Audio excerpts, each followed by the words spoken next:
अस्सलामुअलैकुम स्टूडेंट्स, क्या हाल है। उम्मीद से होंगे, उम्मीद है खैरियत से होंगे। ठीक है, फोर्थ क्लास स्टूडेंट्स, साइंस का हमारा जो फर्स्ट चैप्टर है, ठीक है, वो क्या है वो है the life cycles of animals, यानी जानवरों की लाइफ साइकिल। ठीक है, लाइफ साइकिल बेसिकली क्या होता है, सबसे पहले हमें चैप्टर का जो नेम है, इंट्रोडक्शन है, इसे थोड़ा समझना है। ठीक है, गौर से समझिएगा, गौर से सुनिएगा। Life cycles of animals. अब लाइफ साइकिल क्या होता है, अगर आपको याद हो तो क्लास थर्ड में जो है वो हमने एक प्लांट की लाइफ साइकिल पढ़ी थी कि एक प्लांट जो है उसकी जो लाइफ साइकिल होती है, उसकी ज़िंदगी का जो चक्कर होता है वो कहाँ से स्टार्ट होता है और फिर कितने स्टेजेस को क्रॉस आउट करते हुए कहाँ पर जाकर उसका जो है एक मुकम्मल वजूद में आता है वो। ठीक है, तो लाइफ साइकिल क्या होती है, बेसिकली ये ज़िंदगी का चक्कर होता है कि कोई भी लिविंग थिंग्स, सबसे पहले तो आपको लिविंग थिंग्स पता होना चाहिए कि लिविंग थिंग्स क्या वो जिनके अंदर ये प्रॉपर्टीज़, जिनके अंदर ये खुसूसियात पाई जाएँ कि वो सांस ले सकें, वो ग्रो कर सकें, वो मूव कर सकें, वो एक्सरीट कर सकें, वो रिप्रोड्यूस कर सकें। ठीक है, तो ये क्वालिटीज़ हो गई लिविंग थिंग्स की। अब लिविंग थिंग्स का लाइफ साइकिल के लिविंग थिंग्स जब रिप्रोड्यूस करते हैं, यानी जब जो लिविंग थिंग्स होते हैं वो जब यंग वन को प्रोड्यूस करते हैं तो वो मुकम्मल तौर पर किस तरह बनते हैं, ये पूरी लाइफ साइकिल यानी उनकी ज़िंदगी का चक्कर कहलाता है। अब किसके बारे में हम पढ़ रहे हैं, एनिमल्स के बारे में पढ़ रहे हैं, यानी जानवरों के बारे में। The life cycle of animals यानी जानवरों की ज़िंदगी का चक्कर। ठीक है, आपको यहाँ फर्स्ट पेज पर जो चैप्टर नंबर 1 के फर्स्ट पेज पर कुछ कार्टून कैरेक्टर्स दिख रहे हैं। ठीक है, ये कार्टून कैरेक्टर जो है वो बड़ी प्यारी प्यारी बातें कर रहे हैं और हमें जो है वो थोड़ी मुख्तलिफ इंफॉर्मेशन शेयर कर रहे हैं about life cycle of animals. यहाँ पर देखें, आपको लग रहा होगा कि ये मदर है, ये इनकी बेबी है और ये इनका जो है वो सन है, ये गर्ल है, ये बॉय है और ये मदर है। ठीक है, मदर जो अब जो गर्ल है वो हैरानगी से जो है अपनी मामा से क्वेश्चन कर रही है कि mom look a frog with the tail, how strange. कि मामा वो देखिए एक मेंढक टेल के साथ यानी दुम के साथ है। कभी आपने देखा है, हमारे घर नॉर्मली बारिशें वगैरह होती हैं, हम लोग मेंढक देखते हैं तो उसमें तो टेल नहीं होती। तो वो अपनी मामा से क्वेश्चन करिए कि मामा देखें उसकी टेल है यानी उसकी दुम है। ठीक है, तो फिर मामा जो है वो क्या जवाब देती हैं कि all baby frogs have tail, जितने भी बेबी फ्रॉग्स होते हैं, यानी कि फ्रॉग वो अभी बने नहीं हैं, उनकी लाइफ साइकिल चल रही है। ठीक है, उनकी जिंदगी का चक्कर और स्टेजेस को क्रॉस आउट करेगा तब जाकर वो एडल्ट फ्रॉग बनेंगे। अभी जो फ्रॉग बने नहीं है वो बेबी है फ्रॉग का, जब भी उसकी टेल है।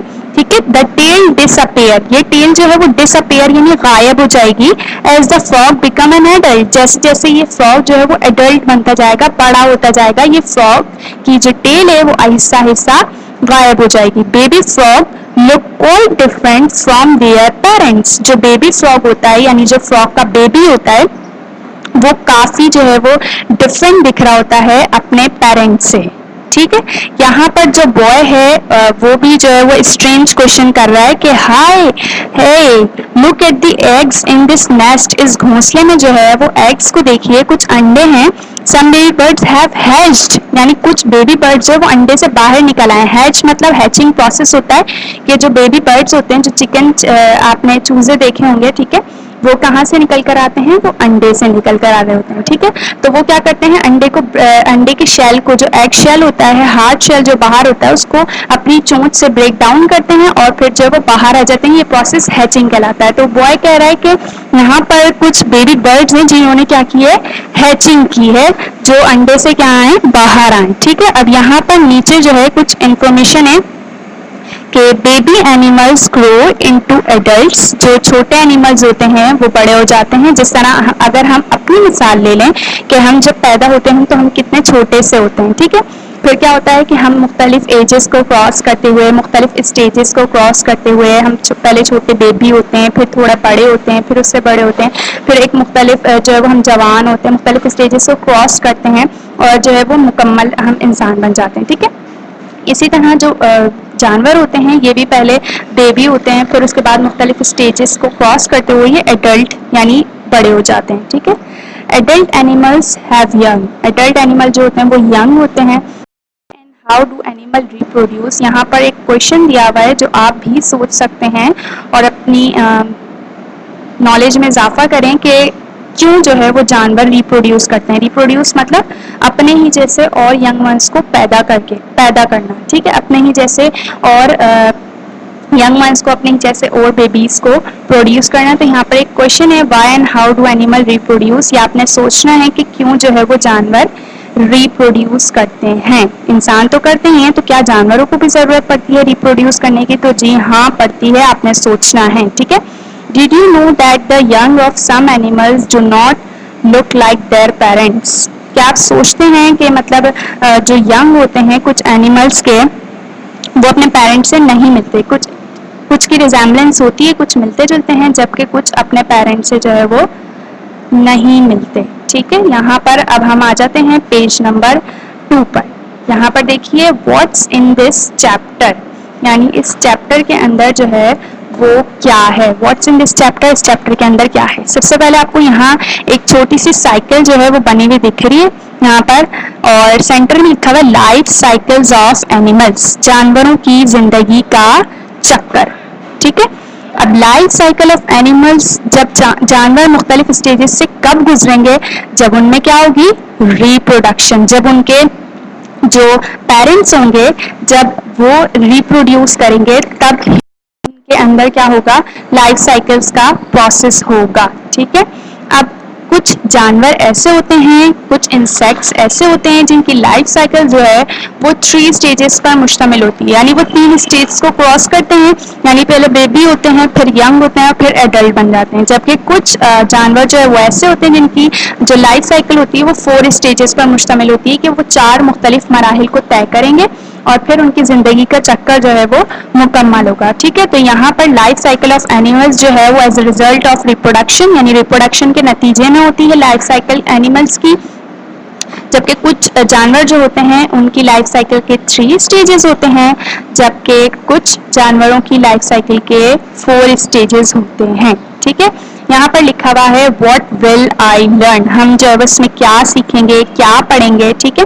तो हम जो है इसमें पढ़ेंगे कि why and how animal reproduce, जानवर जो है वो क्यों और कैसे जो है वो रिप्रोड्यूस करते हैं, यानी वो क्यों और कैसे अपने बेबीज प्रोड्यूस करते हैं, कैसे ही अपनी जैसी अपने ही जैसे जो है वो जनरेशन को आगे बढ़ाते हैं, ठीक है। और इसके अलावा हम ये पढ़ेंगे कि that plants and animals have different life cycle, ये भी पढ़ेंगे कि जानवर और जो पौधे होते हैं उनकी मुख्तलिफ लाइफ साइकिल होती हैं। अब जाहिर है जो जानवरों की लाइफ साइकिल के प्रोसेस होंगे तो उनके स्टेजेस होंगे वही प्लांट्स में तो नहीं होंगे, प्लांट्स के थोड़े मुख्तलिफ होंगे। तो हम प्लांट्स और जानवर दोनों के बारे में पढ़ेंगे। Observe and compare the life cycle of animals, मुख्तलिफ जानवरों की लाइफ साइकिल को हम एक दूसरे के साथ कंपेयर करेंगे कि इसकी लाइफ साइकिल किस तरह की है जबकि दूसरे जानवर की लाइफ साइकिल किस तरह की है।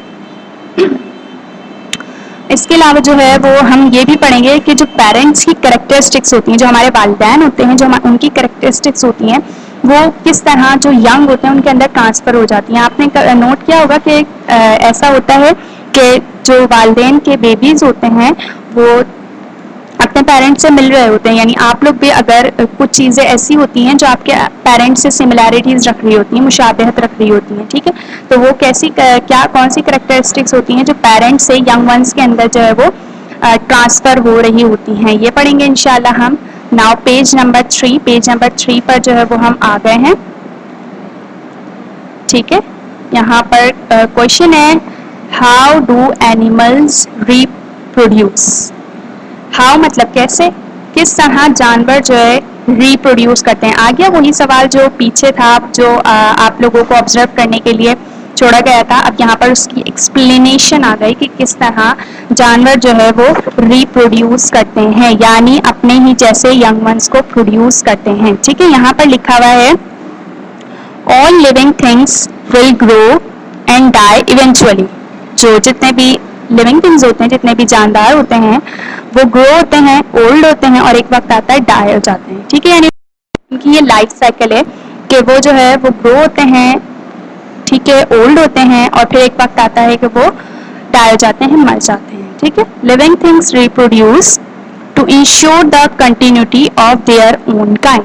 लिविंग थिंग्स जो है वो इसलिए रिप्रोड्यूस कर रहे होते हैं अपने ही जैसी किस्म को बढ़ाने के लिए, अपने ही जैसे और यंग वंस को प्रोड्यूस करने के लिए, अपनी किस्म को बढ़ाने के लिए, अपनी नस्ल को बढ़ाने के लिए रिप्रोड्यूस यानी रिप्रोडक्शन प्रोसेस जो है वो कर रहे होते हैं। ठीक है, यहाँ पर सवाल था हाउ, अब किस तरह कर रहे होते हैं। पता तो हमें यूं चला कि क्यों कर रहे होते हैं, ताकि वो अपनी ही जैसी नस्ल को, अपने ही जैसे जनरेशन को अपनी कंटिन्यूटी में, अपनी काइंड्स में इजाफा कर सकें, इसीलिए वो रिप्रोडक्शन का प्रोसेस कर रहे होते हैं। ठीक है, अब यहाँ है animal reproduce by laying eggs और giving birth to young alive या लाइव यंग। ठीक है, अब जानवर जो है वो रिप्रोड्यूस कर रहे होते हैं दो तरीकों से। ठीक है, जानवर रिप्रोड्यूस कर रहे होते हैं दो तरीकों से, बाय लेइंग एग्स यानी अंडे देकर, और by giving birth to live young यानी बेबीज प्रोड्यूस कर कर। ठीक है, एग्स प्रोड्यूस कर कर और बेबीज प्रोड्यूस कर कर। जानवर दो तरीकों से रिप्रोडक्शन कर रहे होते हैं, बेबीज प्रोड्यूस कर कर और एग्स प्रोड्यूस कर कर। ठीक है, यहाँ पर लिखा हुआ है बर्ड्स यानी परिंदे, रेप्टाइल्स, रेप्टाइल्स कहते हैं रेंगने वाले जानवरों को। ठीक है, जो पेट के बल चल रहे हैं उन्हें रेप्टाइल्स कहते हैं। ठीक है, एम्फीबियंस, एम्फीबियंस ऐसे जानवरों को कहते हैं जो खुश्की और पानी दोनों में रह सकें। ठीक है, जो लैंड और वाटर दोनों में सरवाइव कर सके उन्हें एम्फीबियंस कहते हैं। ठीक है, तो यहाँ पर है बर्ड्स, रेप्टाइल्स, एम्फीबियंस, इंसेक्ट्स कीड़े मकोड़े, and most fish reproduce by laying eggs. कह रहे हैं कि जितने भी परिंदे होते हैं, रेंगने वाले जानवर होते हैं, खुश्की या पानी में रहने वाले जो जानवर होते हैं, कीड़े मकोड़े होते हैं, और कुछ ऐसी फिशेज होती हैं जो बाय लेइंग एग्स प्रोसीजर से जो है वो अपनी रिप्रोडक्शन कर रही होती है, यानी अंडे देकर। ठीक है, देयर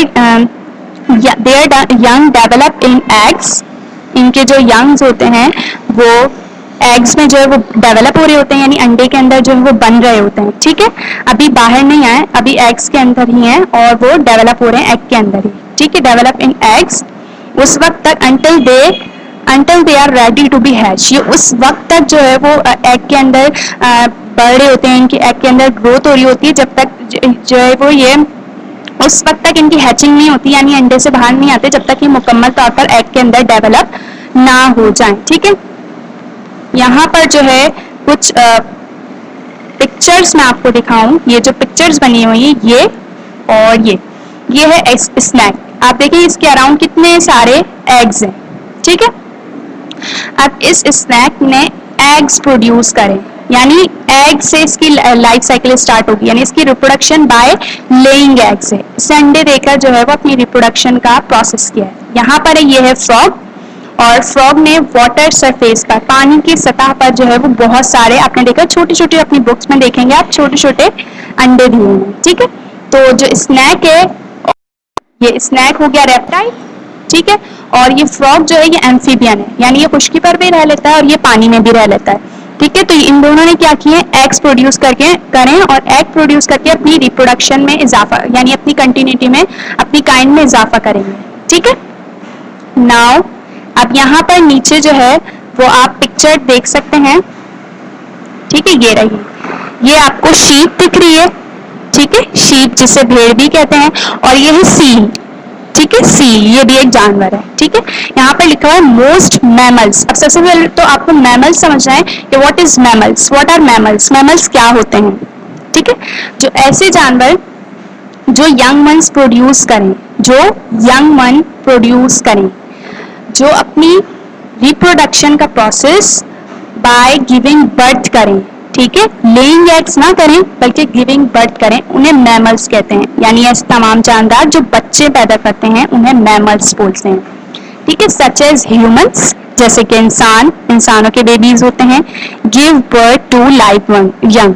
ठीक है, तो ये जैसे कि ये क्या है, मैमल। अब ये शिप क्या है, मैमल। आप देखें इसके साथ इसका बेबी शिप है। ठीक है, तो ये क्या है, शीप मैमल है, इसने by laying process, bye giving birth process से अपनी रिप्रोडक्शन कंप्लीट करी है। अब सील की तरफ आ जाते हैं, सील के साथ भी उसका बेबी सील है, यानी इसने भी बाय गिविंग बर्थ के प्रोसेस से अपनी रिप्रोडक्शन की है। ठीक है, यहाँ पर नीचे लिखा हुआ है sheep and seals give birth to live young.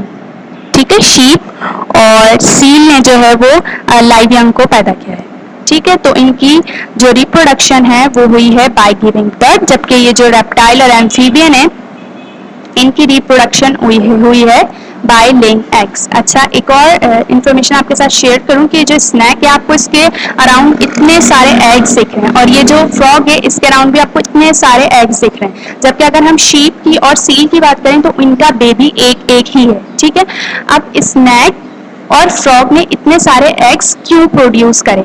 Frogs और स्नैक ने इतने सारे जो है वो एग इसलिए प्रोड्यूस करे, ये लोग इतने सारे एग इसलिए प्रोड्यूस करते हैं ताकि इनकी जो काइंड है, इनकी जो अपनी नस्ल में जो इजाफा कर रहे हैं, तो इनकी जो किस्म है, इनकी जो नस्ल है वो खत्म ना हो जाए। यानी ये सारे अंडे सरवाइव नहीं करेंगे, सारे एग्स के अंदर जो है वो बेबी जो है वो डेवलप नहीं करेगा, बल्कि कुछ क्लाइमेटिक फैक्टर्स की वजह से, यानी माहौल की वजह से, तेज हवा की वजह से, बारिशों की वजह से ये एग्स जो है वो खत्म हो जाएंगे, जबकि कुछ एग होंगे बस जो सरवाइव करेंगे, ठीक है, ताकि इनकी नस्ल खत्म ना हो जाए, एक्सटेंट ना हो जाए। इसीलिए इतने सारे एग्स देते हैं ताकि इनमें से कुछ जो है वो सरवाइव कर सकें। आई होप आपको जो है वो लेक्चर अच्छे से समझ आ गया होगा कि किस तरह और क्यों जो है वो रिप्रोड्यूस करते हैं, ठीक है।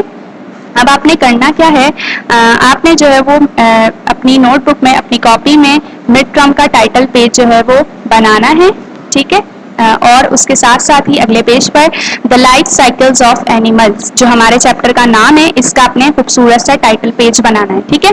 टाइटल पेज बनाने के लिए फॉर्मेट क्या होगा कि रेड लाइन के ऊपर जो कॉपी की रेड लाइन होगी उस पर आप जो है वो मंच शो करेंगे सेंटर में। अच्छा, पहले आप क्या किया करते थे कि जो चैप्टर नंबर होता था उसे कॉर्नर पर शो किया करते थे। अब आपने करना क्या है कि रेड लाइन के ऊपर आपने मंच शो किया, उसके साथ ही नीचे ही सेंटर में आप चैप्टर नंबर शो करेंगे। लाइक जैसे ये लिखा हुआ है, ये आपका सपोज मंथ है, और इसके नीचे ही सेंटर में ही आपने चैप्टर नंबर शो करना है, और फिर उसके नीचे ही आपने the life cycle of animals का जो है वो टाइटल पेज बनाना है, ठीक है। ओके स्टूडेंट्स, अल्लाह हाफिज।